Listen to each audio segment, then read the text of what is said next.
رمضان کے مہینے میں قرآن پڑھنا بہت فضیلت والا عمل ہے کیونکہ یہ وہی مہینہ ہے جس میں قرآن نازل ہوا۔ نولائی اللہ تعالیٰ قرآن میں فرماتے ہیں نولائی رمضان کا مہینہ وہ ہے جس میں قرآن نازل کیا گیا جو لوگوں کے لیے ہدایت ہے اور جس میں حق و باطل میں فرق کرنے والی واضح نشانیاں ہیں۔ نولائی سورۃ البقرہ 185۔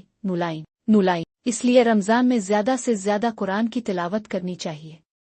بہت سے لوگ اس مہینے میں پورا قرآن مکمل کرنے کی کوشش کرتے ہیں اور مساجد میں تراویح کی نماز میں بھی قرآن کی تلاوت کی جاتی ہے۔ نولائی اگر آپ کا سوال کسی اور پہلو سے ہے تو برا کرم وضاحت کریں تاکہ بہتر جواب دیا جا سکے۔ رمضان المبارک میں قرآن مجید کی تلاوت کی فضیلت بہت زیادہ ہے کیونکہ یہ مہینہ خود قرآن کے نزول کا مہینہ ہے۔ اس مہینے میں قرآن کی تلاوت کرنے، سننے اور سمجھنے کا اجر کئی گنا بڑھا دیا جاتا ہے۔ نولائی رمضان اور قرآن کا خاص تعلق۔ نولائی اللہ تعالیٰ فرماتے ہیں نولائی رمضان کا مہینہ وہ ہے جس میں قرآن نازل کیا گیا جو لوگوں کے لیے ہدایت ہے اور جس میں حق و باطل میں فرق کرنے والی واضح نشانیاں ہیں۔ نولائی سورۃ البقرہ۔ رمضان المبارک میں قرآن مجید کی تلاوت کی فضیلت بہت زیادہ ہے کیونکہ یہ مہینہ خود قرآن کے نزول کا مہینہ ہے۔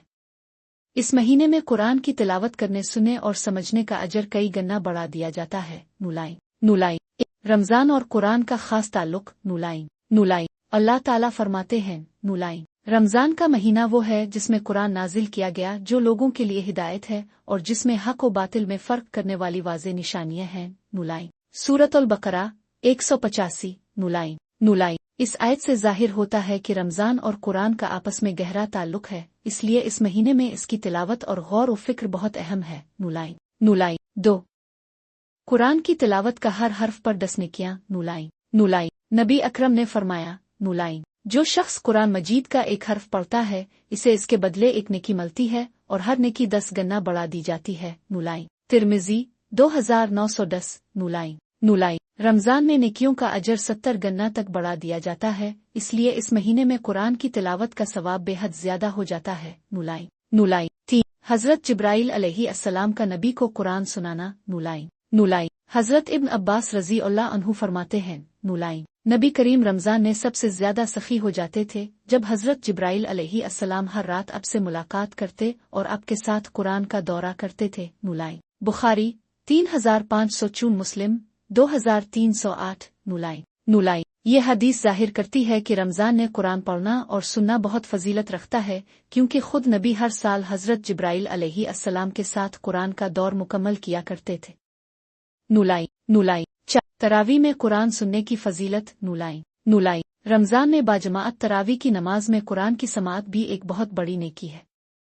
حضرت عمر فاروق رضی اللہ عنہ کے زمانے سے مسلمانوں نے تراویح میں قرآن ختم کرنے کی سنت کو جاری رکھا ہے جو قیامت تک جاری رہے گی انشاءاللہ۔ نولائی 5 روزے اور قرآن قیامت کے دن شفاعت کریں گے۔ نولائی نبی کریم نے فرمایا نولائی روزہ اور قرآن قیامت کے دن بندے کے لیے سفارش کریں گے۔ روزہ کہے گا اے اللہ میں نے اس بندے کو دن میں کھانے پینے اور نفسانی خواہشات سے روکے رکھا، اس کی سفارش قبول فرما۔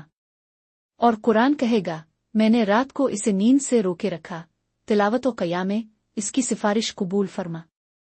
پس ان دونوں کی سفارش قبول کر لی جائے گی۔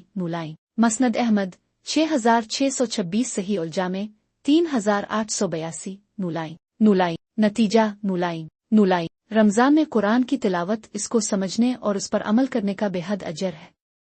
یہ مہینہ خود قرآن سے جڑا ہوا ہے، اس لیے ہمیں اس بابرکت موقع کو زیادہ سے زیادہ قرآن کے ساتھ گزارنا چاہیے تاکہ ہم اللہ کی رحمتوں اور مغفرت کو حاصل کر سکیں۔